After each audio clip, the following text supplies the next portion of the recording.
El cambio climático está empezando ya hoy a afectar desde nuestra economía, nuestro día a día, nuestras emociones, nuestra salud. Prácticamente no hay ámbito de nuestra vida que no esté afectado por un cambio climático brutal. Van a forrarse algunos y vamos a sufrir innecesariamente muchos. ¿Pero qué sentido tiene que se haga una zona de bajas emisiones siempre en las zonas céntricas, pero las zonas periféricas de las ciudades no sean de bajas emisiones, gente de núcleos urbanos periféricos tengan menos esperanza de vida, ¿no? ¿Cuál sería ese escenario apocalíptico que planteáis realista? Es decir, para que digas, vale, esto puede pasar. Podemos pasar de la palabra apocalipsis a la palabra colapso, y también el colapso ya ha empezado. Lo tenemos con fracasos en la cadena de valor en muchos países. Tenemos el experimento surrealista del Reino Unido, que en un mundo global se desglobaliza, ¿no? Y dices, estáis zumbaos, pero por otro lado nos da mucho material a los científicos para analizar. ¿Entiendes que genere como cierta desafección que a mí me digan, es que si tú no tiras la botella al contenedor de plástico estás reventando al mundo, pero luego haya campañas de greenwashing? Totalmente. ¿Sabes? Yo creo que eso es de las cuestiones que por un lado genera más cabreo en la ciudadanía y por otro lado también más desafección, como tú estás contando, ¿no? Las danas dirías que son producto de nuestra mala gestión, son inducidas. Ahora tenemos un clima con esteroides, tenemos unas condiciones de finales del verano amplificadas, ¿no? adulteradas. Sí. Pasa lo mismo con los huracanes y con muchos eventos extremos, fenómenos naturales que hemos ampliado la ventana y que hemos aumentado la frecuencia y la intensidad. El apocalipsis ya está aquí. Una pieza.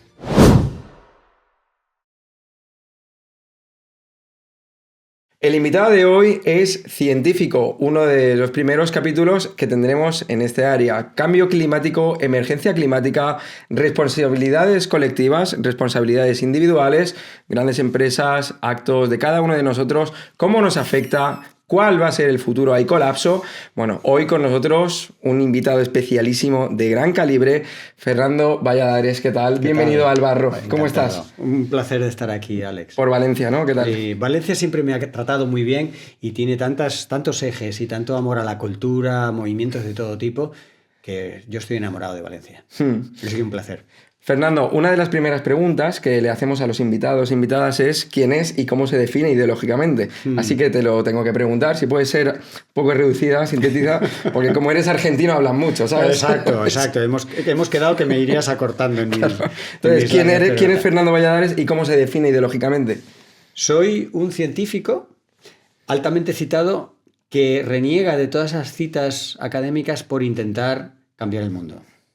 Porque los 30 años de investigación me han mostrado que el mundo está hecho unos zorros, empezando en lo ambiental y acabando en lo humano, y es ahí donde estoy trabajando más en la última década y en lo que me quede, yo creo que de vida, con las herramientas de la ciencia y con las alianzas de gente muy buena y muy interesante en muchos ámbitos, arreglar el mundo. Muy bien. Y me decías que me definiera ideológicamente. Sí, la yo creo que complicada. lo que he dicho ya más o menos me define, porque el preocuparte por lo común, por el bien común, por lo que no es tuyo, por salirte del área de tu ombligo, todo eso ya te suele llevar hacia la izquierda, hacia el espectro de izquierdas. Nadie sabe muy bien qué es toda esa izquierda porque es muy diversa y tal, ¿no? Y en algún lugar de ese universo me encuentro. Perfecto. Fernando, estamos en un local de ensayo, entonces se me hace inevitable preguntarte qué música escuchas. Uy. Yo soy muy ecléctico en todo, desde cuando escribo un artículo científico hasta cuando elijo música. Creo, en mi caso, sobre todo, que hay música para cada momento del día y para cada estación del año y estado emocional. Por ejemplo, una mañana de domingo a veces me encuentro con el barroco de Bach, pero luego me voy llevando a las variaciones rock de Bach. Y acabo ese domingo cuando ya dices, hostia, al día siguiente tengo que ir a trabajar escuchando heavy metal. Me encanta el jazz y la fusión, el jazz, la jam session, por ejemplo, me parece que son muy metafóricas de cómo me gusta, y creo que vamos a tener esta conversación, ¿no? Sobre un tema, sobre unos contenidos, empiezas a hacer variaciones, te alejas de la partitura y entonces las jam sessions, el jazz de trío con un piano, un bajo o una voz o una trompeta, eso es quizá la música que más me gusta, pero me gustan todos los géneros, la música popular, folclórica, mi mujer toca el laúd en una banda, digamos, de música. Laúd. El laúd. Pues aquí hay bastante jam session, ¿eh? Si quieres algún día Pues te vienes... disfruto. Sí, sí, sí. La música se me mete como por dentro. Cuando corro, muchas veces llevo música, dependiendo de lo que tengo que hacer al correr. Si es una sesión normal o si es una sesión más intensa, elijo la música. Empecé a correr hace 20 o 25 años precisamente de la mano de la música. Con mis hijos no había forma de escuchar música con calma en casa. Y dije, ostras, necesito un rato para mí. Yo tenía muchos CDs y no había forma de oírlos, porque los niños tienen otros gustos. Cuando son muy pequeños, papá, quita eso. Cuando son más mayores, escuchan otra cosa que no es la que tú... Y yo me iba a correr a escuchar música. Y escuchaba muchos tipos de música, algunos más cañeros cuando tienes que darte caña, algunos más relajantes cuando, por ejemplo, corres en la montaña. Invito a que todo el mundo camine o corre en espacios abiertos, con una música sugerente. Eso es... Olvídate de las drogas. Bueno, vale, me gusta. Bueno, empezando por Bach, acabando en el heavy metal. Heavy metal que algunos lo llamarán contaminación acústica. Hoy vamos a hablar de todo esto. Entonces, te quiero preguntar, hay mucha gente, entre ellos yo quizás me incluyo, que pecamos de quizás no integrarnos mucho en temáticas de emergencia climática. Yeah. Entonces, te quiero preguntar un poco cómo nos afecta en el día a día esta emergencia climática, cómo comunicar con la gente y si es realmente grave como nos dicen, como decís, etcétera. A ver, casi voy a empezar un poco por el final de lo que me planteas. Muy brevemente, el cambio climático es muy grave. El cambio climático está empezando ya hoy a afectar desde nuestra economía, nuestro día a día, nuestras emociones, nuestra salud. Prácticamente no hay ámbito de nuestra vida que no esté afectado por un cambio climático brutal, que desborda muchos de los escenarios que la ciencia llevábamos 30 años más o menos calculando, ¿no? Ahora, para mí lo más importante no es meter miedo. Un poquito de miedo sí hace falta, ¿no? Respeto, miedo, decir, ojo, estamos jugando con fuego, esto puede quemarte. Es por qué personas muy alejadas del mundo del medio ambiente, porque claro, el cambio climático entra como una degradación ambiental, pero no se queda ahí, ¿no? Lo tienes en Wall Street, lo tienes en el World Economic Forum, preocupadísimos de que ahora lo que más amenaza a la economía es el cambio climático de los cojones, si me permitís la expresión, ¿no? Aquí, por supuesto. Entonces, ¿qué narrativa? ¿Cómo contar? ¿Cómo combinar? Un poquito de información científica, pero tampoco hace falta sabérselo todo. Un poquito de miedo al apocalipsis que puede venir con el clima, pero también un poquito, porque si te pasas de apocalipsis también te bloqueas y te quedas como diciendo esto no tiene arreglo, esto me sobrepasa, mal rollo, paso. Y también un poquito de oportunidad, que aquí es donde yo quiero desarrollarlo y no siempre me sale, una oportunidad para revisar el modelo de civilización que ha llevado a esto. Ver el cambio climático como un síntoma de una enfermedad mucho más grave que hay debajo. Y si nos atrevemos, si colectivamente nos atrevemos a ver esa enfermedad, hostia, te ríes casi del síntoma del cambio climático. La enfermedad es muchísimo más grave. Pero por otro lado, te da como un vértigo decir, anda que igual lo arreglamos. O sea, si nos atrevemos a ir al fondo de la cuestión, llámale capitalismo, es que a lo mejor empezamos a tener control de nuestro tiempo, a lo mejor revisamos las prioridades y lo que parecía muy importante es una chorrada mística y lo que es importante son cuestiones que nos hacen humanos. Tantas cosas que no sirven para nada y que al final son las que nos hacen humanos. Fíjate, del cambio climático a revisar la civilización. Y yo ahí es donde creo que podemos contactar con el mundo del arte, con muchos aspectos culturales, con muchos sectores de la sociedad que están, como tú dices, muy alejados de la dinámica climática ambiental, porque la están pilotando algunos, que lógicamente los que lo pilotan pues tienen su enfoque, ¿no? No, a ver, claro.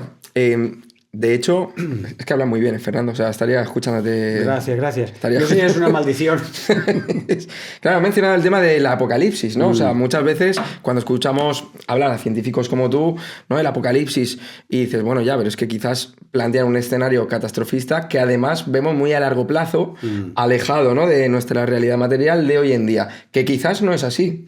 Entonces, claro, ¿cuál sería ese escenario apocalíptico que planteáis? Realista, es decir, para que digas, vale, esto puede pasar. Un par de piezas. A mí me gusta dejar sobre la mesa algunas piezas, como si fuera una pelota botando, y que en la cabeza del que te escucha esas piezas combinen con sus piezas emocionales, conocimientos, circunstancias, ¿no? El apocalipsis ya está aquí. Una pieza. El apocalipsis no es todo o nada. No hay un gran apocalipsis o no apocalipsis. Podemos pasar de la palabra apocalipsis a la palabra colapso, ¿no? Que tiene quizá una connotación un poco más concreta. Y también el colapso ya ha empezado, lo tenemos con fracasos en la cadena de valor en muchos países. Tenemos el experimento surrealista del Reino Unido, que en un mundo global se desglobaliza, ¿no? Y dices, estáis zumbaos. Pero por otro lado nos da mucho material a los científicos para analizar cómo un país, dice el canal, ¿no?, de la Mancha, el Mar del Norte, nosotros no estamos. Y claro, no están y no tienen trabajo, los trabajadores británicos no hacen frente a las necesidades y están cayendo en todas esas, están adelantando un colapso. El colapso ya está aquí, pero no hay que abusar en la óptica colapsista porque hay un abanico de colapsos. Los científicos muchas veces, ante situaciones complicadas, hablamos de escenarios, ¿no? O, por ejemplo, en el caso de una enfermedad, los médicos hablarán de varios diagnósticos. Sobre la base de un diagnóstico claro, luego pues ahí puede ser esta causa y este problema, o puede ir más por aquí, puede estar más intervenido el riñón, o puede que sea un problema de la dieta, ¿no? Eso es el abanico de escenarios, digamos, desde el más pesimista y catastrófico y apocalíptico, que sería un escenario, por ejemplo, si hablamos en materia climática de un calentamiento de 8 grados para finales de siglo, no sabemos ni lo que es eso. Se espera, o sea, un aumento de 8 grados. Ese sería el escenario más catastrófico. Es posible, pero es poco probable. En el otro lado tenemos el escenario más optimista, happy flower. Pero un segundo, por cortarte, ¿cómo se podría llegar a que aumente 8 grados? Bueno, si nos lo proponemos, no lo tenemos ni muy difícil. Sí, o sea, ¿y cómo es? O sea... Es a base de quemar todo lo que tienes, combustibles fósiles, árboles, bosques, y empiezas a generar tales concentraciones de gases de efecto invernadero que te acabas cociendo en tu propia salsa. Claro, o sea, te he comentado que no es que a mí me haya dado por informarme mucho en este tema. Claro. Hasta, bueno, ahora que he hecho la entrevista me he informado un pelín más, pero que es algo que no estamos muy sensibilizados. Claro. ¿Qué efectos tendría aumentar 8 grados? No, bueno, dejemos de hablar de 8 grados porque es tan distópico. Déjame retomar lo de los escenarios, porque vale, de los 8 grados, que sería lo más catastrófico y apocalíptico, que podemos dar una pincelada, tenemos el más happy flower, tal, que muchos políticos todavía se agarran y que hay partes de la sociedad, que es el no superar 1,5 grados, que era el límite un poco de seguridad climática que se había establecido en el Acuerdo de París hace 15 años y tal. Entonces, entre el 1,5 grados de calentamiento, que ya es calentamiento, parece poco, pero es bueno, hasta los 8 grados hay un montón de escenarios intermedios. Por ejemplo, Francia se está preparando para 4 grados, que ya es muchísimo. Vamos rumbo de 3 o 4, pero podríamos quedarnos en 2 y pico. Esto, la analogía, para que lo visualicemos, sería tener un accidente en coche, la diferencia entre dártela contra una pared a 300 kilómetros por hora o a 60, ¿no? Es muy poco probable que evitemos, en este caso, el accidente porque el coche ha perdido el control, tal. Entonces, accidente va a haber. Ahora, no es lo mismo dársela a 60, que a lo mejor te rompes un brazo, que dártela a 300, que el pedazo más grande tuyo pues queda irreconocible, ¿no? Y eso es en lo que estamos trabajando cada vez más gente. Intentar movernos del escenario que es posible pero muy poco probable, de 8 grados, o el escenario que es posible pero muy poco probable, que es quedarnos en 1,5, e intentar acercarnos lo más posible al del 1,5. Frenar el coche. Frenar el coche. Eso se puede. El de 1,5 es muy optimista y el de 8 es muy apocalíptico. Para que nos hagamos una idea, en un escenario de 3 o 4 grados de calentamiento, que es bastante probable y nada deseable, una tercera parte de las zonas habitables del planeta serían inhabitables. Y se considera inhabitable una zona en la cual al menos 3 meses al año hay temperaturas por encima de 35 grados. Tú ya puedes tener aire acondicionado. Que esas temperaturas marcan un límite tal a las actividades humanas que no lo vas a resolver con la tecnología de hoy. Porque claro, siempre está el pensamiento ese un poco de ciencia ficción, ya habrá tecnología, ya, que eso es lo del tecnooptimismo, que es casi un suicidio, ¿no? De pensar que la tecnología nos salvará. Tienes que hacer cuentas con la tecnología que tienes hoy, que está muy bien y que es de sobra, pero hay que querer usarla y hay que usarla para quedarte en la zona segura, no para fliparte e irte a zonas completamente distópicas. ¿Y cuál tiene que ser el camino? Es decir, vale, hay como un espectro, ¿no?, entre el grado y medio, que parece inevitable, y los 8 grados. ¿Cuáles serían las políticas que se tendrían que implementar desde las instituciones, organización social, etcétera, para... O sea, ¿cuál sería la tecla para ese frenado en el coche? Bueno, ya que hablas de teclas y estamos en un entorno musical, ¿no? Es la diferencia entre una nota y un acorde, ¿no? Aquí necesitamos un acorde, ¿no? No es una política y no es una tecla. A mí me gustaría que fuera un acorde en re mayor. En re porque son todas las cosas que empiezan por re. Regenerar, restaurar, reconvertir, reciclar, regenerar, ¿no? Bien, por eso re. Y mayor por lo de... Los tonos menores siempre son un poco tristes, ¿no? Lánguido, nostálgico, ¿no? Entonces un tono mayor. Vamos a recivilizarnos con re mayor, ¿no? Pero un acorde, porque no hay una sola tecla, ¿no? Hay unas teclas más importantes que otras, sí, pero tienes que tocar muchas teclas. Y tenemos la tecla del sector privado, por supuesto. El sector privado, por su propio bien, tiene que frenar. Pero él no tiene los mecanismos de autolimitación. Y amablemente, como a un adicto a la cocaína, hay que animarle a que deje de producir tanto. Alguna que otra represión, algún que otro límite externo, alguna que otra sanción, pero mucho cariño. Y entonces al superempresario decirle, ya vas a... Mira, la desigualdad que despegó en los años 70, en aquel entonces un CEO de una empresa ganaba más o menos 20 veces más que los trabajadores. Ahora gana entre 200 y 300 veces más. Volvamos a aquello. Hay que amablemente decirle al empresario, si tú vas a ganar mucho, pero solo 20 veces más que el trabajador, no 200. Eso por un lado. A los políticos, mira, a los políticos hay que arrearlos un poco, porque están mirando, cómo me reeligen, cuáles son las estrategias más populistas que me pueden asegurar que seguimos, yo y mi equipo, renovados en el cargo. Mira, ya no va a haber cargo. Si seguimos así, no va a haber cargo en el que puedas poner tu culo. Así que atrévete a ser un poquito más valiente, arriesga, y que el electorado a lo mejor no te entienda del todo por qué haces, tú asesórate bien, no arriesgues a lo tonto, arriesgate con bueno, quizá como científico propongo conocimiento científico. Y luego tenemos la tercera parte, hemos hablado sector privado, sector público, ¿no? Los representantes políticos, pero luego toda la gran ciudadanía donde para mí está la esperanza. Yo realmente, donde me siento a gusto y donde cuando estoy preocupado por lo que pasa, recupero la confianza y un poquito el optimismo, es la gente. Hay cantidad de buena gente, con buenas ideas, con buena formación, muchas veces desconectadas, desorientadas y tal, pero ahí es donde está una ciudadanía crítica, capaz de poner un poco patas arriba, de forma no violenta, pero muy firme. Fíjate, esto me gustaría enfatizar. Tenemos los machirulos, los hombres testosterónicos, tenemos la tendencia, cuando somos firmes, a gritar y a... No, hay una manera amable de ser firme y decir no. Esa firmeza contagiosa, porque no es violenta, es la que tenemos que desarrollar entre todos para ir dejando un poco fuera de juego a Elon Musk, algún que otro político un poco histriónico, etcétera, ¿no? Y simplemente irlos dejando fuera de juego, fuera de opción, ¿no? Y eso requiere pues mucho convencimiento, firmeza y una serie de cosas. Fíjate la de teclas que te he dicho que hay que tocar. Muchos acordes, para este acorde en re mayor. Tú luego me dices a qué otro acorde podemos movernos. Has tocado diferentes octavas y todo, Ahí está.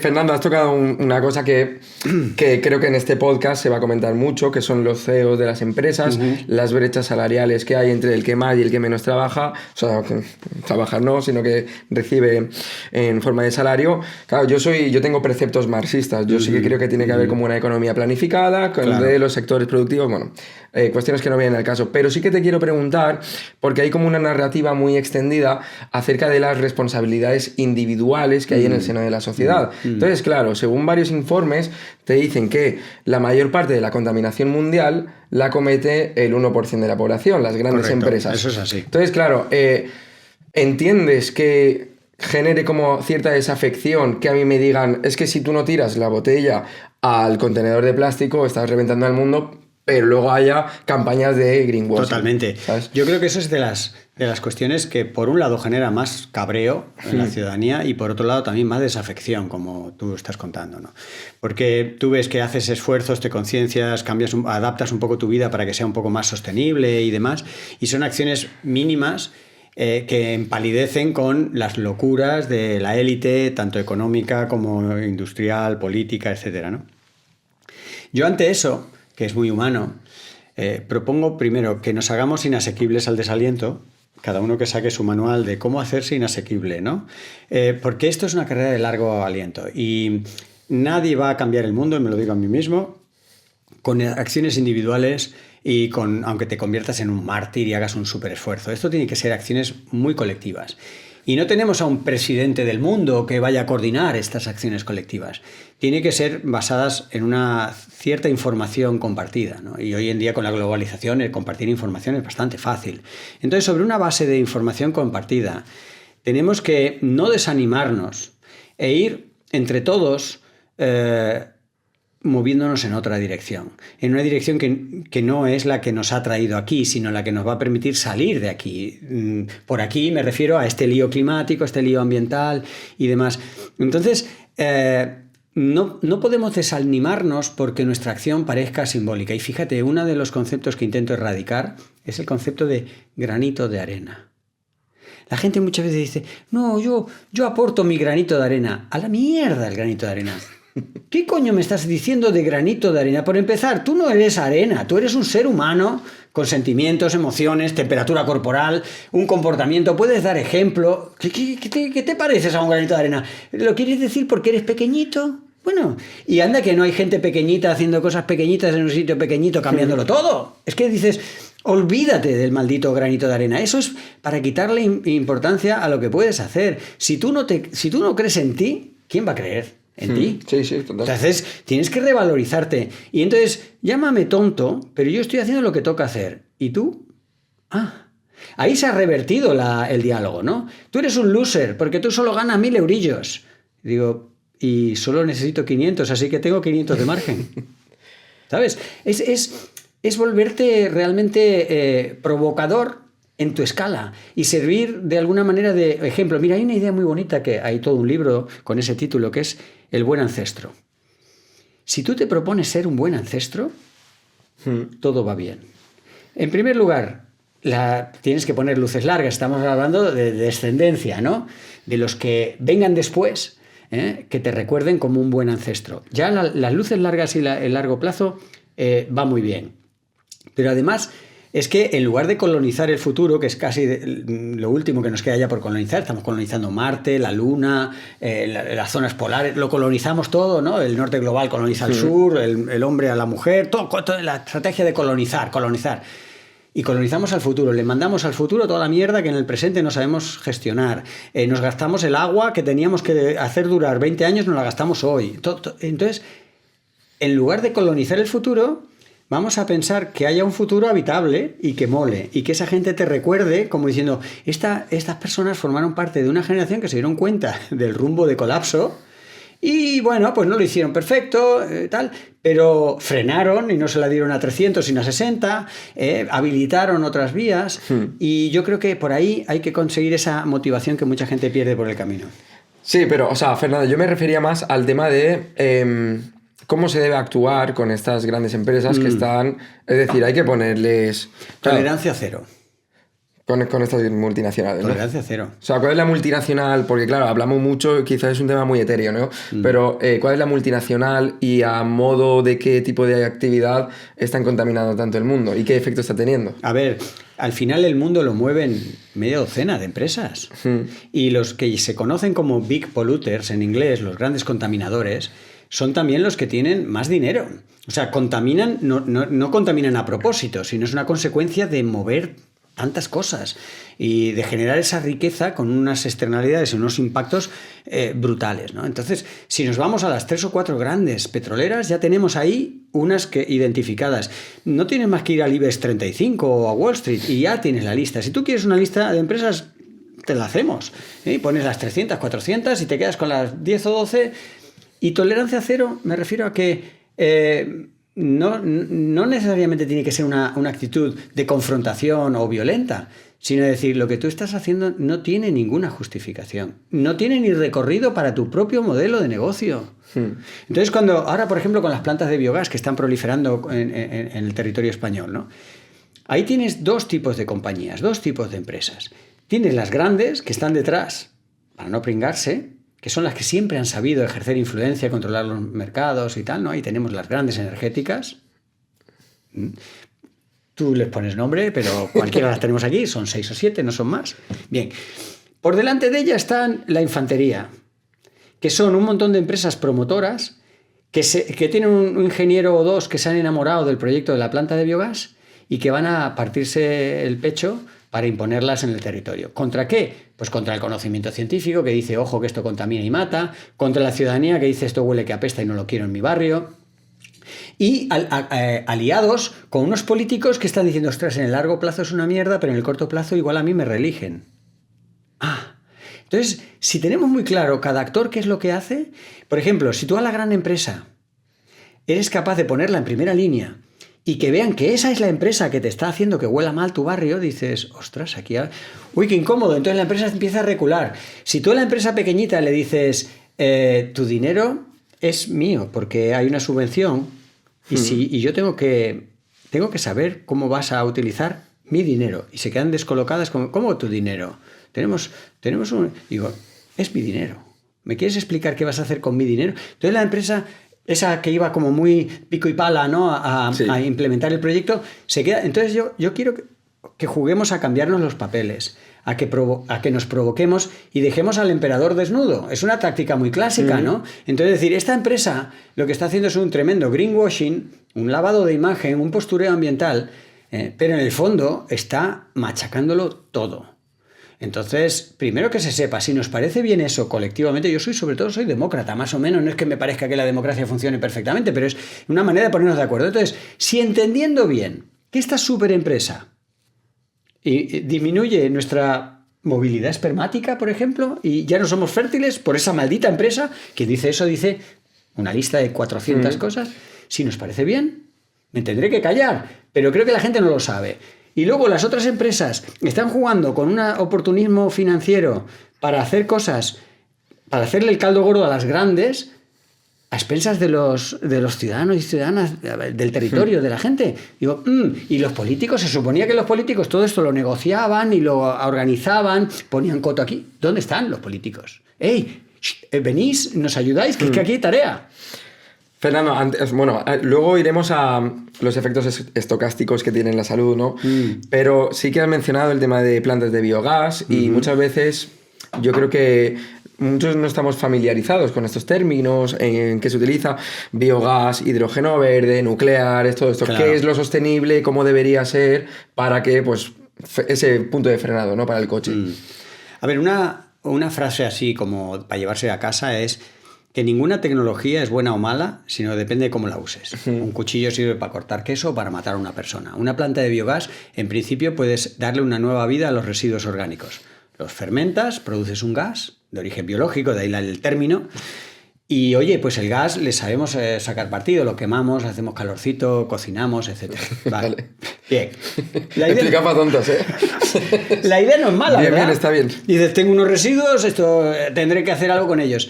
Pero ahí, en la aplicación de esa idea, es donde está el diablo, ¿no? Y donde vienen los problemas, y donde tenemos algunos científicos que enfrentarnos. Porque es una violencia verbal, pero es violento. Porque a mí me encantaría ir a esas empresas y decir qué bien todo, qué maravilla todo, ¿no? O me encantaría ir al político y decir, oye, qué bien que hayas financiado todas estas plantas de biogás, porque tal. Pero no está bien, no está bien. Porque al quererlas hacer grandes, ¿por qué se hacen grandes? Por una economía de escala. Porque los costes de construcción y de mantenimiento se diluyen frente a los beneficios a medida que la planta se va haciendo grande. Bien, una planta grande de biogás, pero lo mismo se aplica a todo lo macro, ¿no? Una macro granja de cerdos, cualquier cosa macro, se hace macro por un tema de pura economía de escala. Y diría, en el 100% de los casos, si quieres lo dejamos en un 99%, Vale. aumentan desproporcionadamente lo que en economía se llaman las externalidades, esas cosas externas al negocio que lo que hacen es contaminarte los ríos, disminuir la longevidad o la esperanza de vida de las personas y arruinarnos el planeta. Por supuesto, gases de efecto invernadero y suma. Entonces, la tecnología tendría que estar al control no de las empresas que la promocionan o de los financieros y financieras que se lucran, sino de los que lo sufrimos, que somos todos, incluyendo a los propios CEOs. Energías para el pueblo. Claro. Joder. Y que el pueblo sea el que dice cuánto necesitamos. A mí un niño de 8 años me preguntó en una conferencia, me encantan en las charlas en las que hay niños y niñas antes de ser formateados por el sistema educativo, ¿no? Porque luego ya son como nosotros y ya pues están arruinados. Pero cuando son pequeñitos te hacen preguntas que son cortas y dificilísimas. Y un niño me dijo, ¿cuánta energía necesitamos? Y digo, joder. Me fui con esa pregunta a la Red Eléctrica Española, Iberdrola, le pregunté a Antonio Turiel, estuve buscando durante meses cuánta energía necesitamos y encontré un articulito, porque la ciencia más o menos lo cuantifica casi todo, y encontré un artículo que te decía, para ser sanos y felices, con 9 indicadores, necesitamos 75 kilojulios por persona y año. Y dije, ¿y eso cuánto es? Dice, pues la mitad de lo que estamos ahora produciendo y consumiendo en España. Pues fíjate si tenemos margen para decrecer, que esta es una palabra que tendrá que aparecer en esta conversación, el decrecimiento económico. Lo podemos llamar de otra manera, pero el decrecimiento económico del norte global es ineludible. O lo hacemos o ocurre, pero va a ocurrir. ¿Qué es para la gente que no lo sepa? Decrecimiento económico es programar un enfriamiento de la producción, una disminución de la producción, porque nos han dado mucha caña con el consumo. Por ejemplo, o sea, para hacerlo también un poco... Estamos hablando de la energía, pues producir la mitad de energía. Claro. O, por ejemplo, extrapolaba también a las cadenas de supermercados que no sobren tantos excedentes a final del día, ¿no? Claro. Que Con el o sea, alimento... economía planificada, al final. Bueno, toda es planificada, Sí, pero ¿la planificas para qué? Para la necesidad y no para el excedente, ¿no? Sería más Ahí bien. necesitamos filosofía. Los filósofos y filósofas se preguntan ¿para qué? Que, por cierto, Nietzsche estaría muy orgulloso de tu reflexión sobre el niño de 8 años. Nietzsche es un crack. Nietzsche, sí. y revisitarlos en el siglo XXI a pensadores de otras épocas y decir, joder, qué actualidad tenían, mola un montón. Pero eso es otro podcast. Sí. Te has invitado al segundo podcast. Mira, por ejemplo, producimos el doble de alimento del que hace falta para que comamos. Pero es que el sistema alimentario global no alimenta a las personas. Lo que alimenta es al sistema económico. Subsidiariamente alimenta a las personas. Pero no es el objetivo principal. ¿Y si lo cambiamos? ¿Y si hacemos que el sistema alimentario alimente a las personas y subsidiariamente a la economía? Ah, entonces se vuelve el sistema alimentario sostenible. Claro. Mira, si el alimento se hiciera para comer, España no produciría tantos cerdos en granjas industriales, porque el 80% de los cerdos no son para comer, son para exportar y entrar en un negocio de rendimiento financiero, no para comer. Pero es que producir cerdos en una macrogranja te deja con el agua llena de nitratos, con un agua y un aire asquerosos, con una resistencia bacteriana de la hostia que ya no sirven la quinta parte de los antibióticos y un montón de problemas. Eso te los quedas aquí en España, produciendo cerdos en unas cantidades que no hacen falta para comer. Entonces, la economía está planificada, sí, todas las economías se planifican, pero si tú las planificas para hacerte rico, y como hay varias cosas que me gustaría provocar al que nos escuche. Una, ganar dinero sin trabajar. Otra, todos los políticos son iguales. No, todas estas cosas nos están envenenando en el debate. Todos los políticos no son iguales y hay que currar, pero hay que currar en cosas que tú veas que tiene sentido currar y currarlo justo. La mitad de lo que estamos currando ahora, por seguir con estos más o menos números redondos. Porque estamos currando, mira, en los veranos le digo a la gente que hay que leer a los anarquistas. Antes has mencionado a Nietzsche. Bueno, leer directamente a las fuentes. Y en verano, ¿por qué en verano? Porque en verano uno va medio en bolas.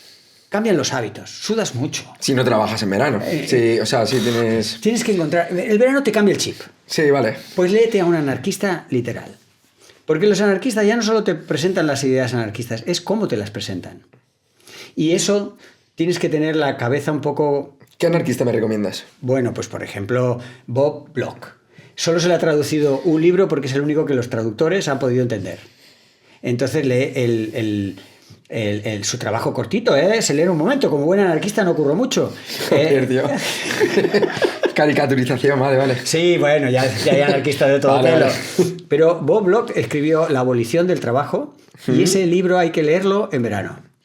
Y vuelves en septiembre a trabajar. Que septiembre tendría que ser el verdadero año nuevo. Correcto, es verdad. Sí, sí. Entonces tú llegas en septiembre después de haber leído a un anarquista y lo relativizas todo mucho más y dices, esos lemas que nos hacen levantarnos los lunes por la mañana, voy al trabajo a levantar España, pero ¿qué estás haciendo, tío? Lo que estás haciendo es hundiendo a España en el lodo.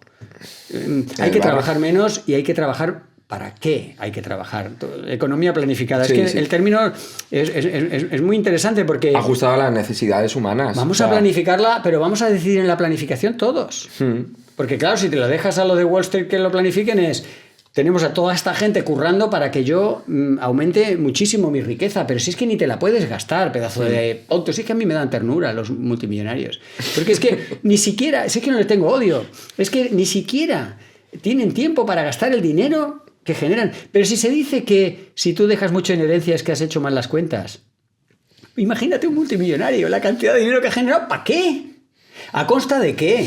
Y ahí ya me pongo serio, porque esta parte tiene una parte un poco cachonda, ¿no? Y de sarcasmo, pero la parte seria es, ¿a costa de qué? ¿A costa? ¿Qué te has llevado por el camino para construir esa riqueza? Ese imperio, sí. Fíjate, Rockefeller, la Fundación Rockefeller, que son los nietos, tienen mucho conflicto de intereses y de mentalidad. Están financiando pues campañas realmente filantrópicas de investigación, de salud planetaria, de tal, porque se sienten que su abuelo fue un poquito chungo. El señor Rockefeller... Un poquito cuestionado, ¿no? Como mínimo. Amasó mucho dinero con muy pocos escrúpulos. Fernando, es que llevamos un tercio de entrevista ya, ¿eh? Fíjate. Entonces, claro, y no hemos avanzado ni en un tercio de tus nada, ideas. O sea, llevo 2 preguntas. Te dije que me tenías que atar corto. No te igual, pero es que me gusta escucharte, tío. Bueno, pues haremos más capítulos. No pasa nada, está bien. Te puedes venir, a un segundo y tercero y cuarto, o sea, a la gente yo creo que le va a gustar mucho. Claro, antes has mencionado el tema de quizás la contaminación puede derivar en ríos y esto pues acorta la esperanza de vida, yo creo que sobre todo de las clases trabajadoras, ¿no? Y del 99% de la población. Entonces te quería preguntar hasta qué punto este tipo de contaminación o los efectos del cambio climático afecta más a una clase trabajadora que a una clase que es tenedora de los medios de producción. Claro, lo vemos en todos los ámbitos. Si hablábamos de cambio climático, el mero hecho de tener aire acondicionado y podértelo pagar, poderle darle al botón y pagar la factura de la luz, eso marca una diferencia brutal de esperanza de vida. Tú imagínate una persona mayor o una persona con problemas respiratorios y viviendo en Jaén o en Córdoba en verano. Si tú le das al botoncito, tú vives unos años más. Y eso es dinero, puro y duro, ¿no? Entonces, es evidente que la degradación ambiental, sea cambio climático, sea contaminación atmosférica o de ríos, a quien más afecta es a la gente con menos medios. Fíjate, las zonas verdes. Las zonas verdes, que para muchos se ve o como un lujo, como algo superfluo, te alargan la vida. Hay estudios que muestran que tener una zona verde en un radio de 500 metros de tu casa te alargan entre 3 y 4 años la vida. O sea, y claro, tú empiezas a mirar dónde están las zonas verdes. El otro día yo he vivido en la calle Bravo Murillo en Madrid.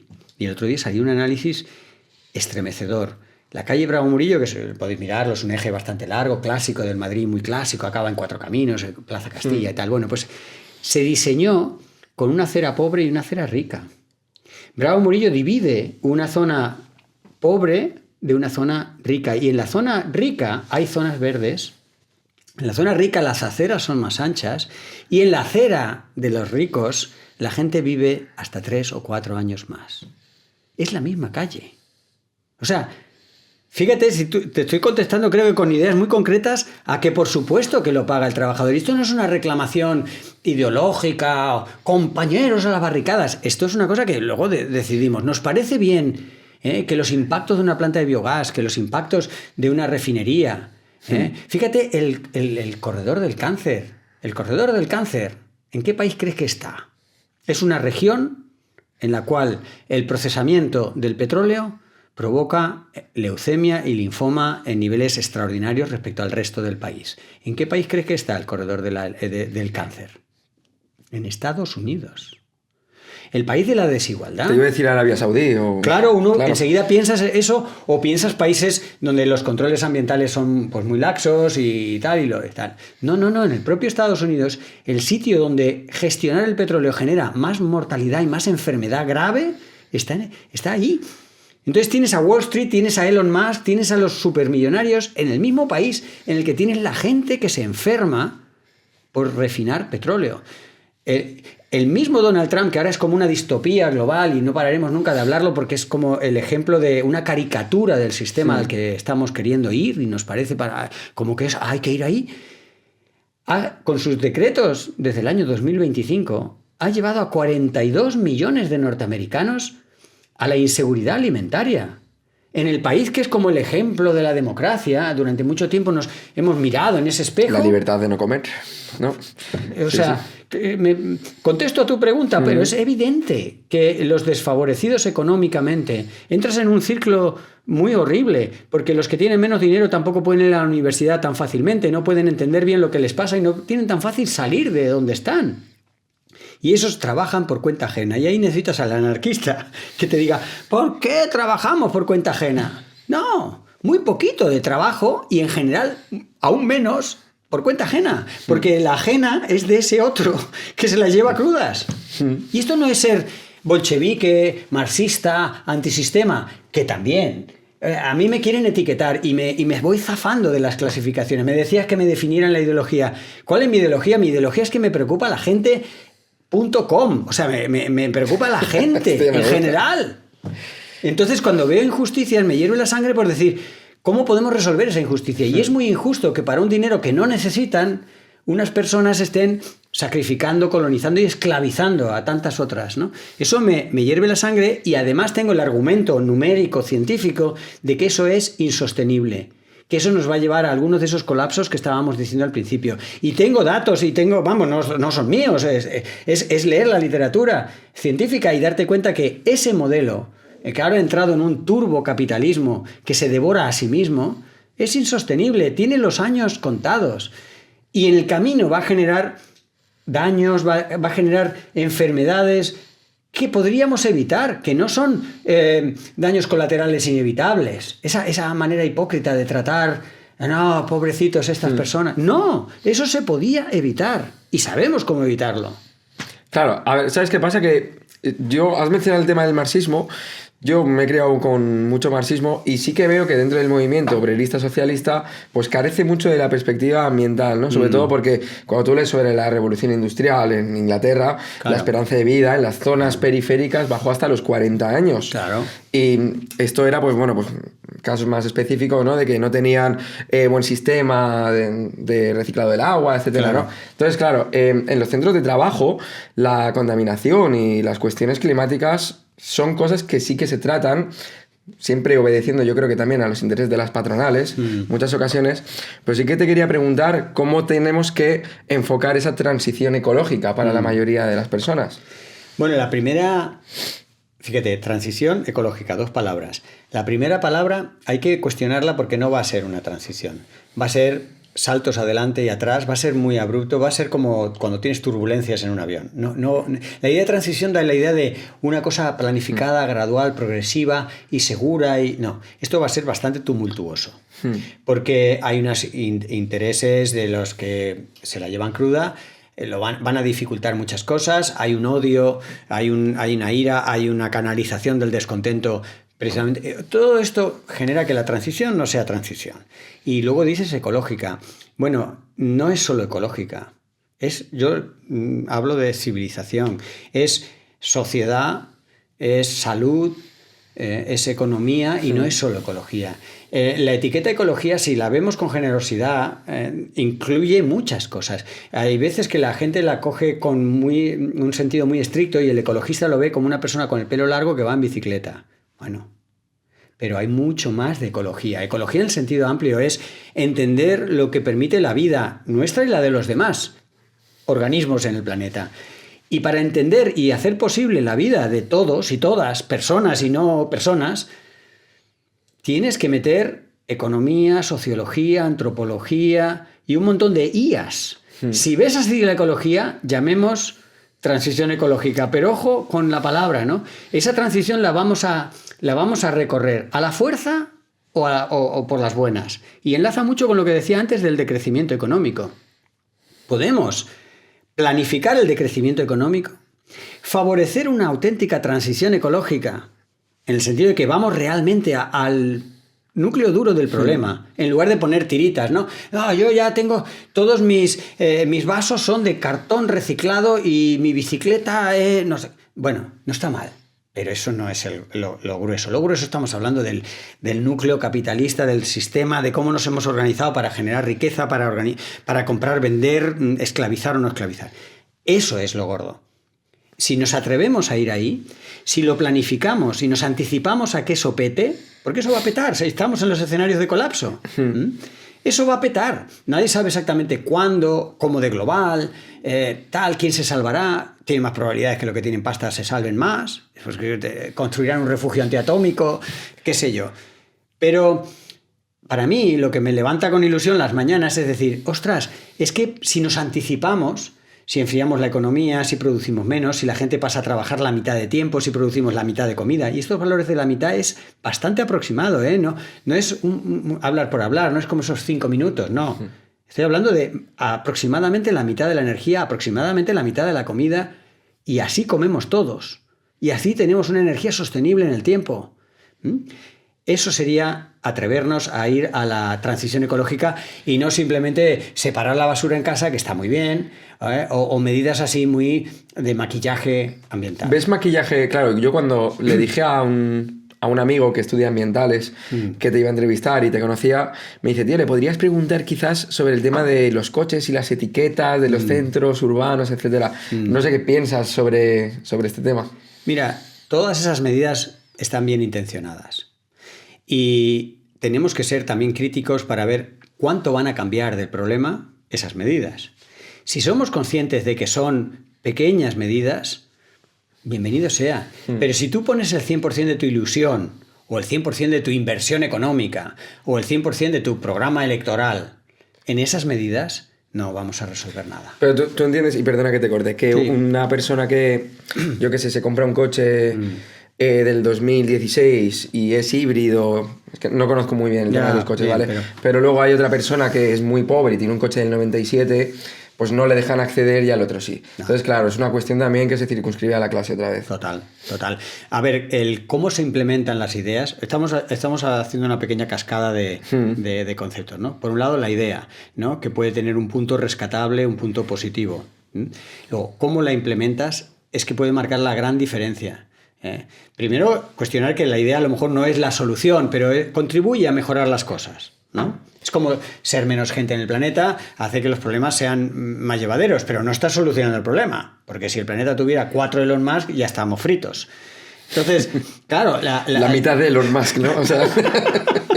Imagínate cuántos Elon Musk. Se dice que el planeta no puede admitir 8.000 millones de carnívoros. Somos 8.000 millones de personas. Si los 8.000 millones de personas fuéramos carnívoros, no hay planeta para darnos carne a todos, ¿no? Vale. Pues el planeta no puede admitir ni 50 Elon Musk. No cabe en el planeta, ¿no? Entonces, si somos conscientes de que, primero, esa tecnología no va al núcleo duro y no va a resolver.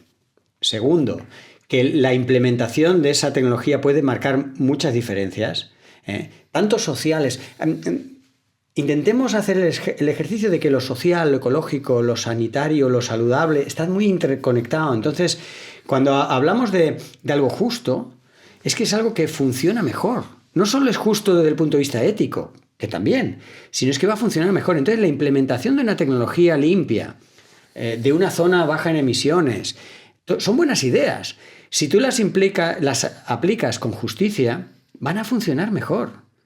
Si tú las aplicas con injusticia, van a forrarse algunos y vamos a sufrir innecesariamente muchos. Pero y a la larga no es sostenible. ¿Pero qué sentido tiene que se haga una zona de bajas emisiones siempre en las zonas céntricas, pero en las zonas periféricas de las ciudades no sean de bajas emisiones? Y eso yo creo que también, como tú estás diciendo, en la calle Bravo Murillo, sí, está afectando a que gente de núcleos urbanos periféricos tengan menos esperanza de vida, ¿no? Por algún lado hay que empezar a peinar el gato. Este gato insumiso, ¿no? Que es una sociedad que no es muy doméstica, ¿no?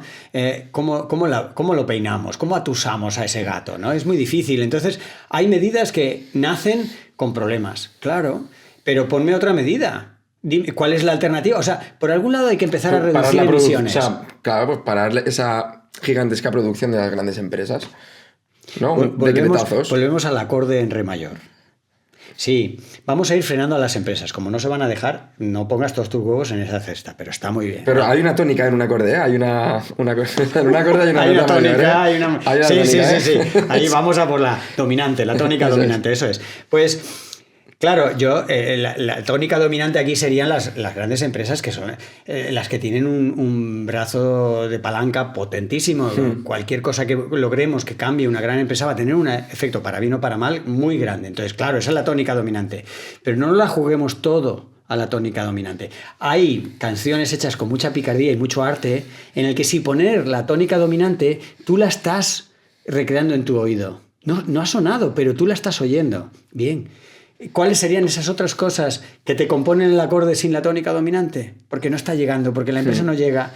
Pues serían muchas de esas acciones ciudadanas o de escala más pequeña, llenas de contradicciones e imperfecciones, como lo que me estás contando. Joder, generas una zona baja de emisiones y te dejas a mucha gente esnifando humo y enfermando. Bueno, vamos a intentar reorganizar el urbanismo, pero vamos a reorganizar el urbanismo mientras seguimos viviendo en la ciudad, porque, ostras, yo que uso mucho el tren, la estación de Chamartín lleva no sé cuánto en obras, pero es que parte de las obras, el desafío es que siga habiendo trenes que van y vienen. Yo creo que si en Chamartín dices vamos a estar 2 meses sin trenes, lo ponen niquelado. Pero ¿no crees que ese tipo de políticas aleja a la gente que lo sufre de este tipo de cuestiones o de reivindicaciones? Y además lo aleja porque falta el ingrediente que hoy estamos poniendo como en primera vista, que es la narrativa, la explicación, la pedagogía, el hablar de estas cosas. Es que no hablamos porque no tenemos tiempo, es que he quedado, o es que tengo que trabajar, es que mi jornada laboral es de 18 horas, ¿cómo voy a hablar yo? Solo me da tiempo a hacerle la peineta al alcalde porque me ha puesto aquí no sé qué que no me va bien. Y sigo. Digo, tío, vamos a hablar. Primero, alguien que sepa que me informe. Y luego yo, eso rumio y hablo con el vecino. Todo eso lleva un tiempo. Y por eso tenemos que trabajar menos y ser más personas humanas que hablen y que tengamos unas decisiones colectivas que llevan un curre. Mira, un dato friki que me gusta a veces poner, que ahora me acuerdo. Nos gustan los datos frikis. Me encanta. ¿La verdad que molan? Molan un montón. Mirad, Imperio Romano. Potente, dominador, tal. Celtíberos. Los pequeños, como el equivalente de la aldea gala, no tenían tecnología ni capacidad para hacerles frente. Bueno, pues los celtíberos dedicaban 13 horas a la semana al consenso, a hablar. 13 horas a la semana en una economía como la de los celtíberos, hostia, era como si el Senado romano dedicara meses. Y era porque le daban mucha importancia precisamente a eso, ¿no? Este es el teléfono que nunca me abandona del todo. Luego ayúdame que lo recuerde. Y que lo recoja, que no me lo deje ahí. Puedes ponerlo en silencio si quieres. Está medio en silencio, pero vibra el cabrón de él. No molestar, ¿eh? Como los celtíberos. Los celtíberos tenían muy claro el tiempo que había que dedicar a ponerse de acuerdo. Y aunque vivían en una economía muy dura, donde tenían que trabajar un montón, dedicaban ni más ni menos que esas, se calcula, unas 13 horas, es un día casi entero, a ponerse de acuerdo si hay que talar ese árbol, si hay que llevar las vacas para allí, si ahora tú reconstruyes la casa. Y eso no lo hacemos. Hemos evolucionado mucho, pero hay una lección de un pueblo tan humilde como pueden ser los celtíberos, que hacían unos poblados, si los queréis ver, muy, muy básicos, pero que eran muy humanos. ¡Ostras!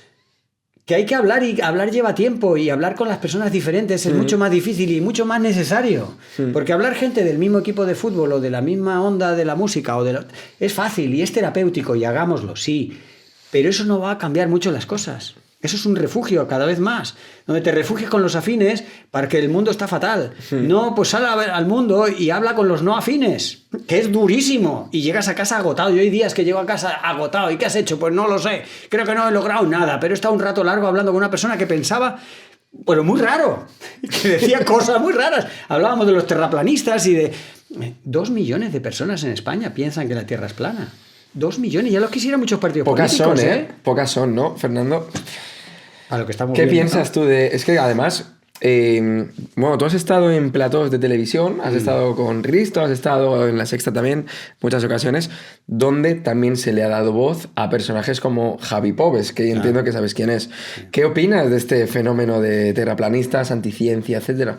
Para mí ese tipo de cosas son como síntomas y a mí me gusta, bueno, podemos estar hablando del síntoma, pero yo quiero ir al fondo, ¿no? ¿Qué genera no solo esas personas o esos movimientos, sino que haya gente que los siga?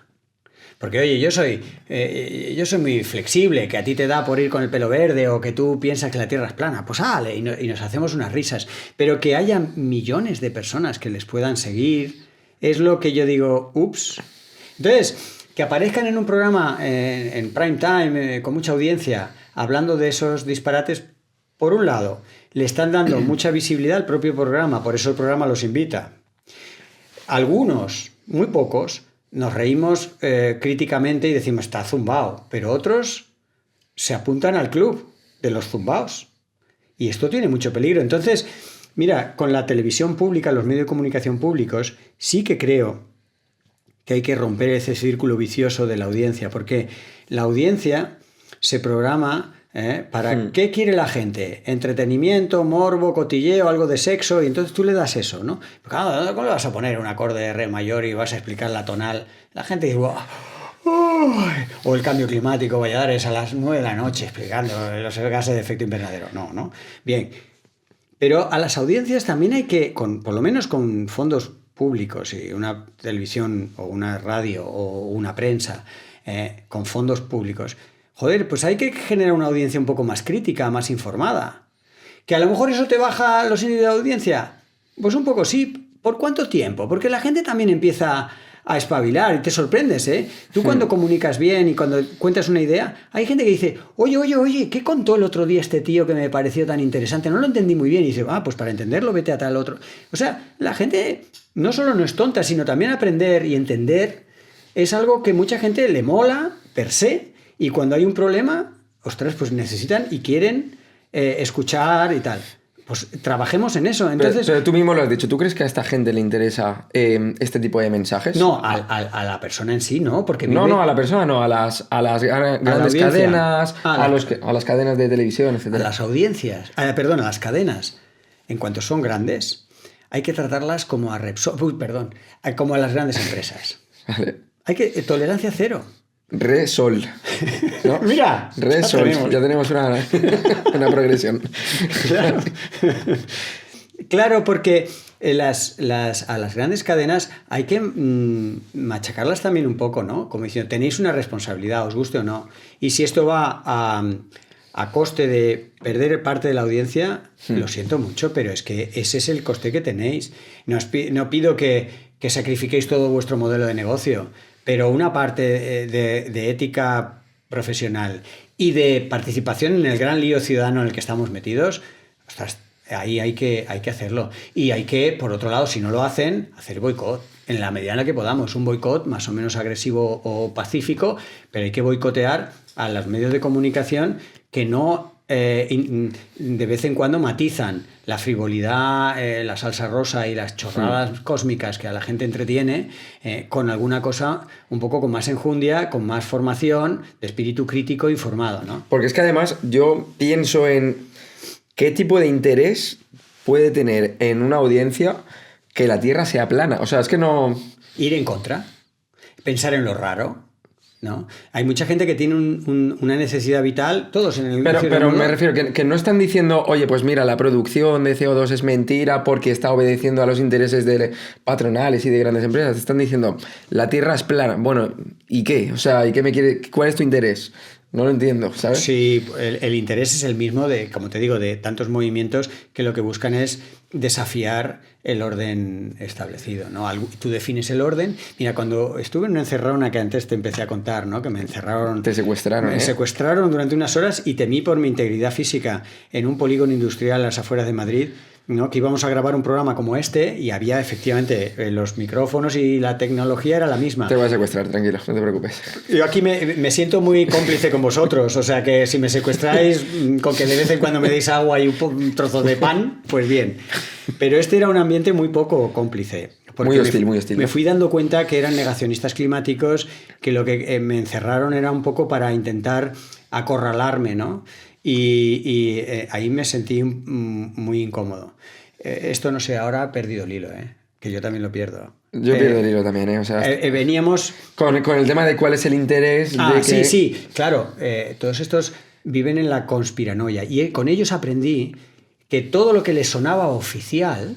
Claro, yo trabajo para el CSIC, Consejo Superior de Investigaciones Científicas, como tiene logo y tal, suena oficial. Pero es que también es oficial el Real Betis Balompié, es que todo tiene un cierto grado de oficialidad. Y esta gente conspiranoica y tal, que no están demasiado, no profundizan mucho en sus historias, empezaban no sé, como a sospechar de todo lo oficial. Y yo, ¿pero qué no? Anti-establishment, o sea, es como que sí, entonces, claro, si todo el mundo piensa que el mundo es redondo o esférico, pues tú dices, no la quieren colar. Y hay una propensión, o sea, la conspiranoia, la teoría conspiranoica en general, encaja muy bien en nuestro cableado cognitivo, emocional y tal, porque te hace prevenirte, te hace, no te fíes, ten cuidado, ¿no? Que hay unos que te la quieren colar. Digo, sí, aquí te la quiere colar todo el mundo. Tienes que elegir quién te la puede colar peor. Pero que te la quieren colar, no dejes un billete de 5 euros en la puerta de tu casa que no va a estar a la vuelta, ¿no? Entonces, esa actitud de antisistema toma tintes a veces caricaturescos con los terraplanistas y con tantos movimientos, ¿no? Que los antivacunas, ¿no? Ahora el sarampión. Ostras, en España ya es declarado país no seguro en términos de sarampión porque la vacuna no se está poniendo por el porcentaje de zumbaos antivacunas. Y entonces estamos perdiendo los españoles y españolas en un país perfectamente conocedor de que el sarampión tiene tratamiento con una vacuna, pues estamos perdiendo seguridad por una pandilla de desinformados conspiranoicos que piensan que la vacuna... son un peligro para la salud pública. Son un peligro para ellos mismos. Sí, sí. Si a veces cuando logro no enfadarme mucho...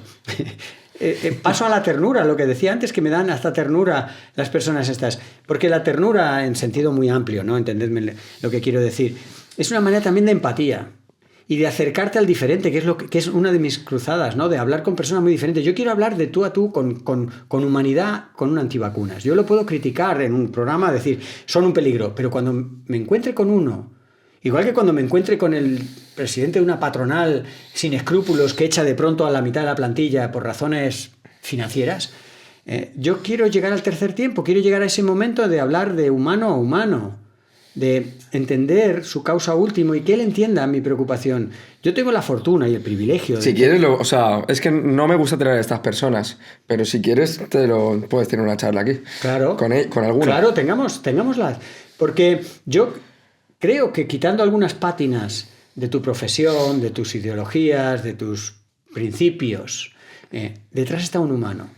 Y a veces hay tantas capas que lleva tiempo y que lleva estrategia llegar a esa parte humana. Pero esa es la que nos hará tener inteligencia colectiva y no pegarnos tiros en el pie como el cambio climático o un sufrimiento global innecesario, ¿no? Claro. Fernando, es que estoy reventando tu programa. Me estás reventando el guión, todo lo que hoy no tenga sentido es culpa mía. No, es que Alex lo tenía súper organizado todo. Estaba planificado, etcétera, pero vamos a ir a la mitad de otra vez. Venga. Entonces, antes has mencionado que no hay una persona que esté gobernando el mundo. Uh-huh. Yo creo que gobierna pues como unas ciertas élites que antes has mencionado que era como media docena de empresas, ¿no? Pero bueno, en cualquier caso, si tú fueres esa persona que gobierna el mundo, ¿qué harías? A corto, medio y largo plazo. Pues mira, lo tengo bastante claro. Porque correr. Es un ejercicio que me lo han planteado varias veces, no siempre me lo han planteado en términos del presidente del mundo, pero sí el presidente de una nación o tal, ¿no? Y es un ejercicio al que juego, ¿no? Como un juego de mesa, ¿no? ¿Qué harías, no? Y incluso como científico devoro información, leo, pienso y tal, ¿no? Y escribí algún artículo sobre gobernanza global, ¿no? ¿cómo podría ser una gobernanza global? No vamos ahí, no estamos yendo a la gobernanza global. ¿Qué sería una gobernanza? La diferencia entre gobierno y gobernanza, ¿no? Una gobernanza global sería una manera de reunir la complicada situación, la diversidad de países, personas, ideologías, situaciones económicas, sociales, ¿no? Y hacer algo con sentido para esa globalidad. Bien, he leído cosas de cómo se podría ir a esa gobernanza global. Como digo, hasta he tenido la osadía de publicar algún artículo, lo podéis buscar en la revista de Conversation, etcétera, ¿no? Pero bueno, pues habría que tocar el derecho internacional, habría que pasar a una democracia 2.0. Hay varias cosas orgánicas, funcionales, que habría que cambiar. Pero la pregunta que me hicieron en un podcast en Pirineos, o sea, fue muy alegre, muy distendido, un poco como este. Si tú fueras el presidente y tal, ¿qué harías? Bueno, lo primero es, me reuniría rápidamente con pocas personas de mi confianza, que me transmitieran esa confianza y tal. Y con ellos, porque yo solo no daría abasto, haría un plan urgente de transferir el poder.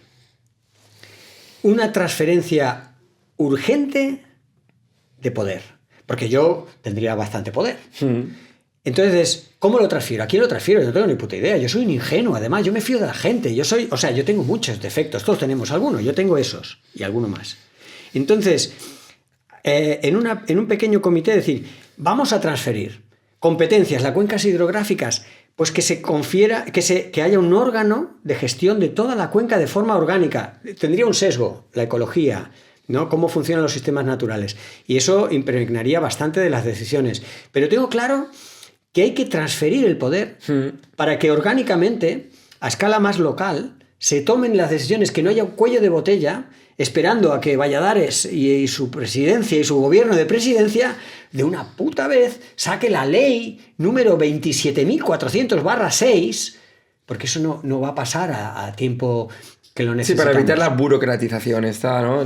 Y yo confío mucho en esa bajada a escala local. Entonces, idearía, mientras se va transfiriendo el poder, idearía mecanismos de validación científica de las decisiones que se están tomando. Y como criterios de calidad, como controles de calidad.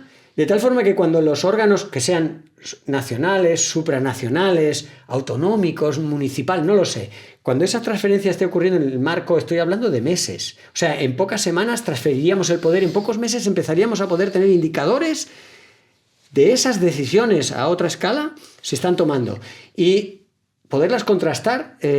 ¿Son seguras? ¿Están siendo decisiones seguras para no solo ellos mismos, sino para los vecinos? ¿Contribuyen a un funcionamiento global estable? Entonces, con retroalimentación, decir, no, pues el municipio de Viladecans se le ha ido la olla, o Medina Sidonia están zumbados.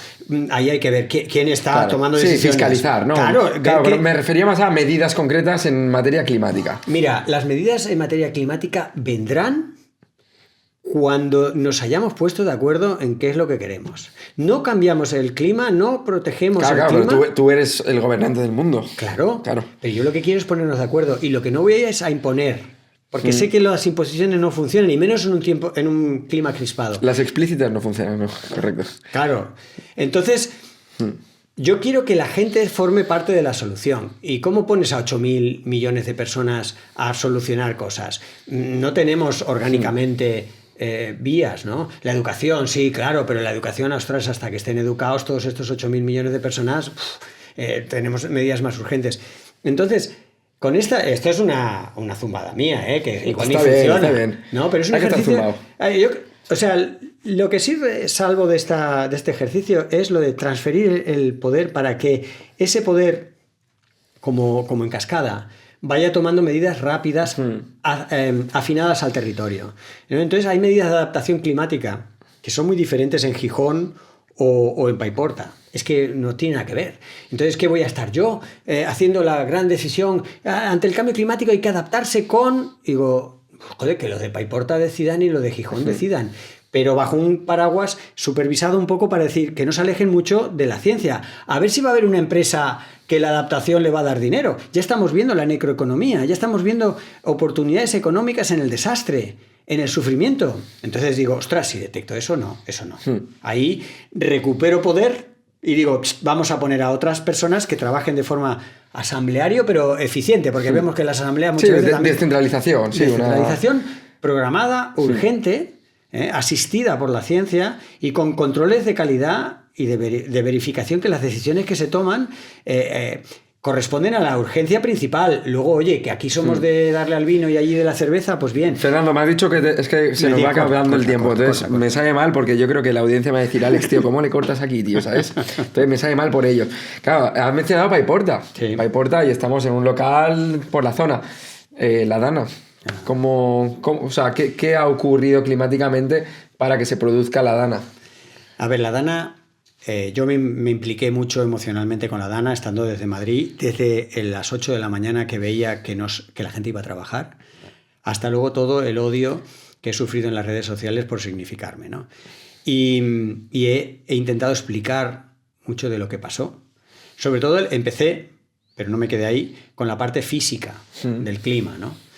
Y a raíz de ahí recibí tantas hostias que empecé a meterme, sí, hostias, vamos a hablar, ¿de qué os preocupa? ¿Del presidente de la comunidad autónoma? Ahora ya se puede criticar porque está en sede judicial, ¿no? Mazón, durante unos meses, si hablabas de Mazón, ostras, estabas convirtiendo una catástrofe humana en un acto de politización. Ahora ya se puede hablar de Mazón. Yo hablaba de Mazón desde el primer día. A mí no me... Por suerte tengo una cierta inmunidad por ser funcionario, me pagan un sueldo por investigar y estoy un poco más allá del bien y el mal. La Dana tiene la base física, por supuesto que es un cambio climático con esteroides, que podemos decir. Las danas son fenómenos naturales. Cuando un mar está caliente, a finales del verano, se generan unas tormentas, se generan unas condiciones que con los primeros frentes, aire frío, la gota fría, por eso se le llamaba, generan grandes precipitaciones. Eso ha ocurrido de lo que podemos reconstruir en el clima de la región mediterránea durante miles de años. ¿Qué está ocurriendo ahora? Pues un cóctel de varias cosas. El mar está mucho más caliente que nunca, con lo cual el motor, el que aporta energía y humedad, está desbocado. El Mediterráneo con muchos días a 30 grados. Pero no solo es eso. Tenemos masas de aire frío que viajan muy al sur. Y esto, aunque parezca una contradicción en un mundo que se calienta, es precisamente el resultado de un mundo que se calienta, porque en un mundo que se calienta, algunas bandas de vientos fuertes que separaban zonas frías de zonas templadas ya no son tan fuertes y permiten que grandes masas de aire frío viajen muy al sur. Y eso pasó el 29 de octubre de 2024. Esa es la parte un poco física. Y los estudios de atribución lo muestran muy claro. Hubiera quizá tenido lugar una dana, pero de mucha menos precipitación, y la masa de aire frío no hubiera sido tan grande y no hubiera estado tanto tiempo generando en la cabecera de los ríos tanta precipitación. Eso lo sabemos. Y eso estuve explicándolo en octubre, noviembre de 2024, y en enero y en febrero, y ahora en el 2026. Y hay que contarlo muchas veces porque la gente no lo relaciona, ¿no? Pero luego tenemos todo lo que es convertir un evento extremo en una catástrofe. Y ahí tenemos mucho que poder hacer. Porque hay una parte del cambio climático que por muy bien que hagamos los deberes, igual no la cambiamos del todo. Pero el convertir un evento extremo en una catástrofe, claro que podemos hacer. Mañana mismo podemos cambiar las cosas. Pero, Fernando, ¿vamos a ver más danas a partir de ahora? Por supuesto. Por desgracia, no tengo esa parte de buenas noticias que traer. Tenemos que entender que hay unas inercias en los océanos que han estado décadas absorbiendo calor y eso no va a cambiar ni en un año ni en una década. Tenemos una alteración de los grandes sistemas climáticos de la Tierra, el vórtex polar, la corriente en chorro, grandes sistemas que están alterados ya, y eso revertirse va a ser lento. Así que hay que adaptarse a esa parte del cambio climático que ya está aquí. Y en territorio de danas, tanto en la parte norte de África, ¿no? Fíjate que el año antes de la dana de Valencia hubo una dana parecida en el norte de África que provocó 20.000 muertos. Pero debe ser, abro paréntesis, sarcasmo, cierro paréntesis, que los africanos puntúan menos que los europeos. 20.000 muertos por la tormenta Daniel 2023. ¿Quién habla de aquello? Esto es simplemente para decir, esto está ocurriendo ya, va a ir ocurriendo igual o peor en los próximos años y tenemos que hablar de ello, adaptarnos a ello, no normalizarlo en el sentido de que esto es normal, no, normalizarlo en el sentido de esto va a ser normal, esto va a ocurrir frecuentemente y tenemos que tomar medidas, y los refugios climáticos y los comités de anticipación o de tratamiento de las emergencias climáticas tenemos que hacerlos posibles, ¿no? Las danas dirías que son producto de nuestra mala gestión, son inducidas. A día de hoy. La dimensión catastrófica de las danas, por supuesto. El origen de la dana tiene una parte natural, como es el propio cambio climático. En el cambio climático hay una variabilidad natural del clima. En el origen de una dana hay una parte natural del clima. Pero hemos, como decía antes, con esteroides, ahora tenemos un clima con esteroides, tenemos unas condiciones de finales del verano amplificadas, ¿no? adulteradas. Sí. Y entonces hemos magnificado la virulencia, la frecuencia, la ventana de tiempo en el que ocurren danas, porque antes empezaban más tarde y terminaban antes. Ahora empiezan antes y terminan más tarde. Pasa lo mismo con los huracanes y con muchos eventos extremos. Fenómenos naturales que hemos ampliado la ventana y que hemos aumentado la frecuencia y la intensidad. Y eso hay una señal humana. Y eso lo podemos revertir lentamente. Lo primero que hay que hacer es adaptarlo y que no se conviertan en catástrofes. En Estados Unidos, hasta que Donald Trump ha empezado a enredar con todo, tenían de los mejores equipos para anticipar, tenían herramientas meteorológicas, bases físicas del clima, bueno, eran unos cracks para adelantarse, pero también tenían desde una disciplina social, que cuando a ti te dicen hay que desalojar, desalojas, que en España te dicen desalojar y tú dices, va, no será para tanto. Esto también hay una parte social que hay que mejorar, de cara a que esto es muy serio. Una parte política, de que se distingue muy bien lo que es realmente un riesgo para la población de lo que pueden ser me viene bien o no me viene bien electoralmente o económicamente. Así que ahí tenemos países como Estados Unidos en la era pre-Trump o a pesar de Trump, ¿no? Donde podemos aprender mucho a cómo anticipar o cómo reaccionar a los eventos extremos. Fernando, nos quedan 7 minutos. Hostia, 7 minutos para arreglar el mundo. Que lo hemos dejado casi a punto, pero falta un poco. 7 minutos. Porque ¿Qué temas te faltan a ti? A mí me faltan las nucleares. Lo que pasa es claro, en 7 minutos. A ver, si quieres en 3 minutos. Sí, le damos un. O sea, le damos 2 minutos si quieres. Sí. Te quería comentar cuando este amigo que yo le he comentado que te iba a entrevistar me decía, a ver, yo he estudiado ambientales y además coincidía con otras personas que han estudiado ambientales que me decían, es que la energía más sostenible es la nuclear. Entonces, claro, cuando uno escucha eso y luego os escucha a vosotros, digo, algo no me cuadra. Claro. Entonces, ¿qué es lo que me descuadra? Es completamente lógico y la primera reacción, creo, en general ante problemas complejos es precisamente esa, es decir, hay cosas que no me cuadran. Fenomenal, porque eso has hecho un diagnóstico y parece que quieres resolver para que te cuadre, ¿no? Genial. Lo propongo que sea la aproximación a los problemas complejos, porque tendemos a cuñadismos, a frases muy sencillas. Esto es sí o no, nucleares sí o no, todo sí o no, plantas de biogás sí o no. ¿Tú eres de izquierdas o de derechas? Binomio, ¿no? Sí, todo es blanco, negro, simplificaciones de las cosas, ¿no? Eso normalmente se aleja mucho de la realidad. Voy a intentar que no se me note mucho que estoy en contra de las nucleares. Y voy a poner piezas, ¿no? Vamos a poner piezas de información. Se dice de las centrales nucleares que son limpias porque no emiten gases de efecto invernadero. No emiten en el momento de la fisión. Pero todo lo que una central nuclear conlleva,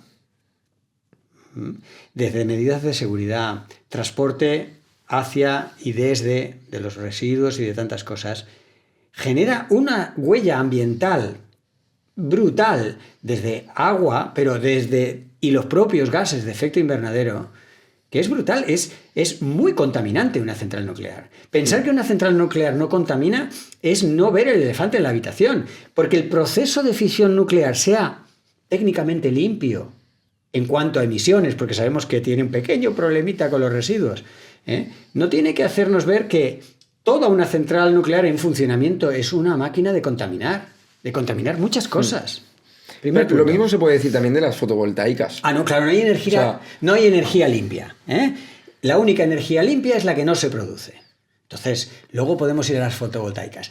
Pero en un minuto y medio, ¿no? No, claro, las fotovoltaicas, las energías llamadas renovables, pero en el fondo todo es renovable. El petróleo, el planeta lo renovará en unos cuantos millones de años. Todo es renovable, ¿no? Entonces, las renovables lo que tienen es una huella ambiental algo menor en algunos aspectos que puedas medir, ¿no? Y entonces, claro que ensucian, todas ensucian, pero no nos dispersemos con las renovables, que es otro melón. Nucleares. Hoy por hoy, hay muchas formas de generar energía mucho más limpia, pero no hablo de un poquito o de un 10%, sino un 400%, un 600% más limpio que una central nuclear cuando la ves en su conjunto. Punto 1. Punto 2. No tenemos ni idea de qué hacer con los residuos nucleares. Pero ni idea del verbo ni idea. Yo ni idea, tú ni ideas, el otro ni idea. Porque creemos que por ponerlos bajo tierra, fíjate si éramos bestias, que en los años 70 los tirábamos al mar. Y hay campañas heroicas de personas con su Zodiac allí y tal, metidos en los barriles, todavía lo recordaréis. Y ahora, 50 o 40 años después, ¿por qué los tiraban ahí? Porque España muy, muy relajada en esta materia ambiental. Entonces venían barcos con residuos nucleares, cuando llegaban a la zona costera española, allí los tiraban. Fijaros qué barbarie, ahora nos escandalizamos. Pero ¿estaban acorazados con cemento, puede ser? Sí, ¿no? y con acero. Y ahora cuando tú vas y tal, y los ves rajados por la mitad... Claro, es que el mar es muy heavy. ¿Por cuánto tiempo puedes tú asegurar que esos residuos nucleares están dentro del acero? Aparte que estás echando mierda de la buena al mar. Pero bueno, vamos a decir que no nos importa.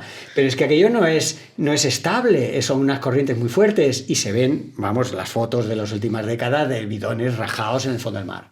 Pero cuando los metes entonces dices, vamos a zonas geológicamente estables, nos vamos a una mina de sal en Estados Unidos. Geológicamente podemos decir estabilidad.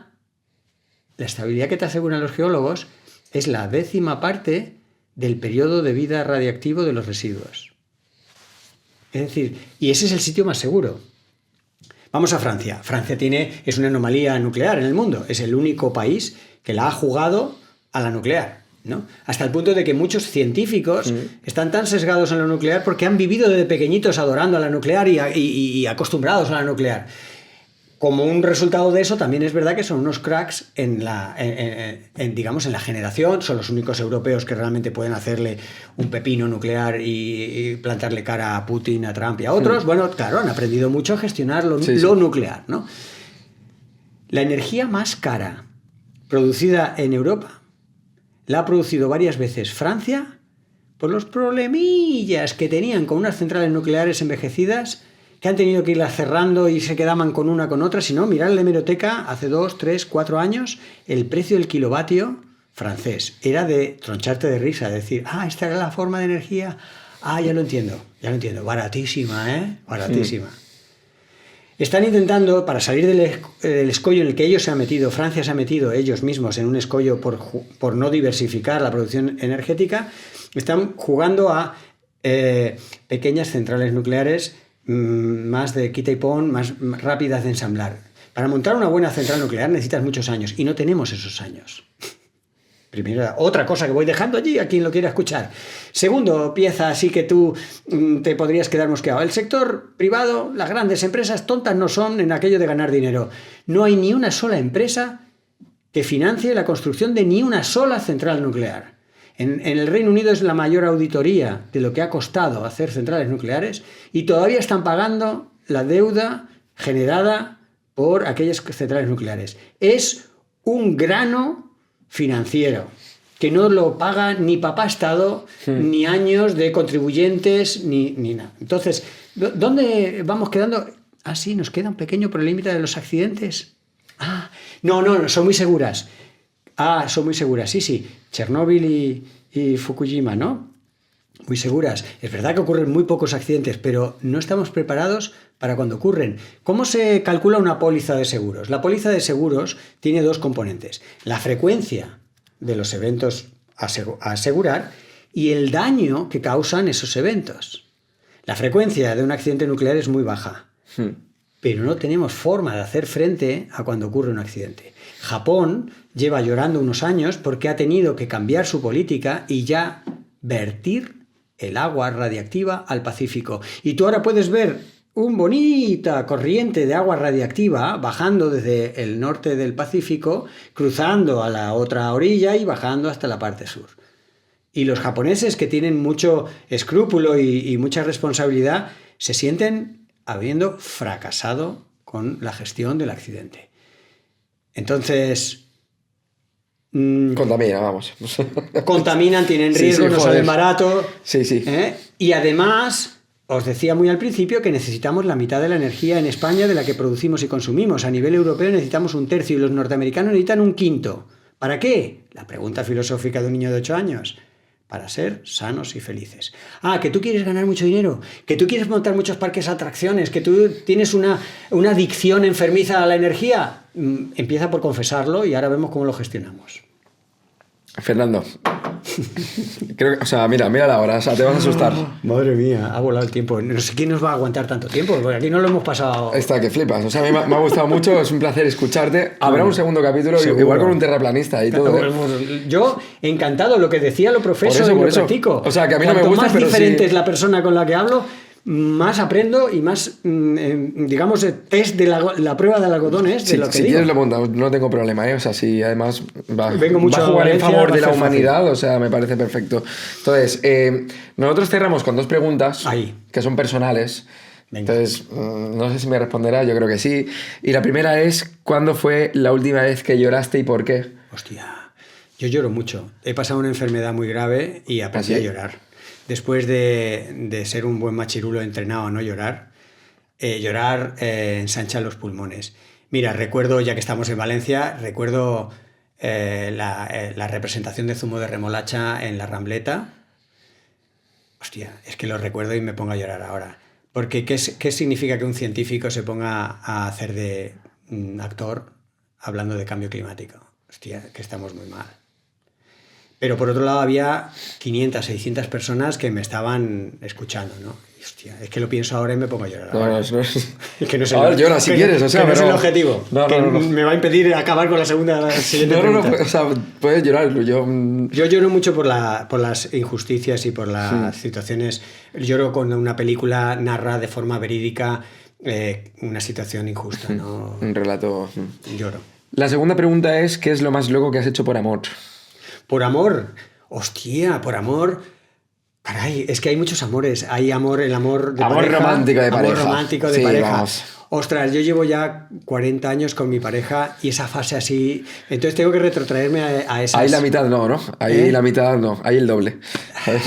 Ahora, por amor. Por amor soy capaz, pero tú me dices que haya hecho. Ostras, me has puesto ¿Ves? Preguntas jodidas, ¿eh? Esta es jodida. Esta sí que es jodida, ¿eh? Porque yo he hecho muchas tonterías por amor en la fase de ese amor impulsivo, joven. Ahora tengo un amor mucho más calmado y reflexivo. Es un amor más... y entonces, que tampoco se presta tanto a las tonterías. Yo hago tonterías, pero que escandalizan a mi pareja, ¿no? Y entonces dice, pero... Y hago cosas como para hacerla reír. Después de 40 años de relación... se vuelve un desafío sorprenderla y entonces a veces hago tonterías por amor para hacerla reír porque la hago sufrir mucho con todas mis locuras, entonces intento hacer disparates que la hagan reír. Mira, hablé del laúd. Le regalé a mi mujer el laúd. Ella tocaba la guitarra y dije, ostras, que se diversifique y tal, y le regalé un laúd y el laúd estuvo 10 años muerto de risa porque me miraba mi pareja y me decía que yo no toco laúd, que yo toco guitarra. Y ahora toca laúd. Digo, eso fue bonito. Hostia, es precioso, Fernando. Es impresionante. Tienes que venir, si lo pide la audiencia, segundo capítulo, bueno, aunque no lo pida. No, lo pasa muy bien. Yo también, Cuando uno se lo pasa bien en general, los que te escuchan también. Hostia, me lo he pasado muy bien. Me place muchísimo escucharte. Espero que a Jesús, el técnico, también. Queremos darle las gracias. Sin los técnicos, sin la fuerza de trabajo de los trabajadores que están en todos los podcasts de asistencia técnica, en todos los platos, que tú has ido a muchos, no existirían estos programas. Que nadie te haga creer que el éxito individual no tiene detrás éxito colectivo. Lo último, por decir, si es la primera vez que nos ves, suscríbete al canal, comparte el vídeo, comparte estas grandes reflexiones y datos, que ha dado muchos datos, y este podcast no está financiado por absolutamente nadie, más allá que por la buena voluntad de la gente que quiere hacer micromecenazgos. Así que, si os lo podéis permitir, vuestras condiciones materiales y climáticas, ojo, os lo pueden permitir, habilitamos un número de teléfono a la que podéis hacer alguna aportación. Poco más, Fernando, de verdad, muchas gracias por bajarte al barro. Me Me voy encanta, a- me encanta lo del barro. ¿Te gusta el barro? Sí, me gusta el barro y me gusta bajar al barro. Hay que bajar el barro. Esto al Embarrarme. principio ya lo he dicho, será entrevistas, más adelante serán debates y posiblemente en directo. Guay, ¿Vale? qué guay. Muy Así bien. que Larga nada, vida a muchísimas este gracias. programa y a la audiencia que lo escucha. Gracias, salud y libertad. Venga, Fernando, muchas gracias. un gustazo. ¿Te ha volado o qué? Vamos, hombre, pues está súper bien. Me ha dado cancha para... Uy, No, la bola de Dragon Ball, tranquilo.